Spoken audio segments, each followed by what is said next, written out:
مظاہر علوم کے ایک اور استاذ مکرم جناب حضرت مولانا غیور احمد صاحب دامت برکاتہم ہمارے درمیان تشریف فرما ہیں. میں ان سے گزارش کرتا ہوں کہ وہ تشریف لائیں اور اپنے تاثرات کا اظہار فرمائیں.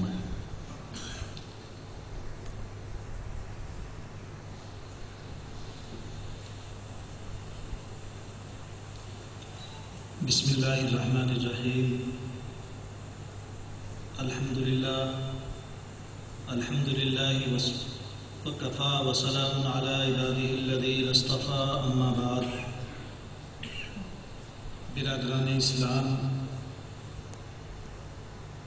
ابھی آپ حضرات کے سامنے ہمارے اکابر علماء دین نے بہت ساری باتیں یہ تھے اکابر مذاہب کے سلسلے میں بیان فرمائی.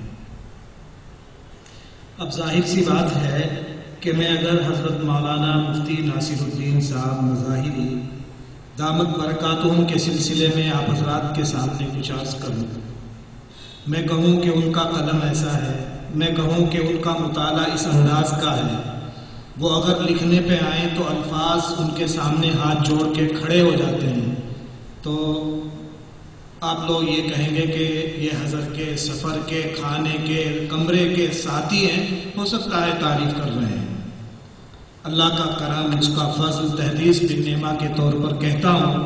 ایک تو شعر ہے، اس کو کہہ کے اپنی بات کو ختم کروں گا کہ لکھے گا وقت آب زر سے تیرے کارناموں، لکھے گا وقت آب زر سے تیرے کارناموں کو، مسلمان حفظ کر لے کاش ان کے زرعی پیاموں کو. اور کہیں مدت میں ساقی بھیجتا ہے ایسا مستانہ، کہیں مدت میں ساقی بھیجتا ہے ایسا مستانہ، بدل دیتا ہے جو بگڑا ہوا دستور میخانہ. یقیناً بڑی خوشی کا موقع ہے. میں دل کی گہرائیوں سے آپ سب حضرات کو بھی اور خاص طور پر حضرت مولانا مفتی ناصر الدین مظاہری کو مبارکباد پیش کرتا ہوں اور دعا کرتا ہوں اللہ تبارک و تعالیٰ ان کے قلم میں اور روانی پیدا فرمائے. وآخر دعوانا الحمدللہ.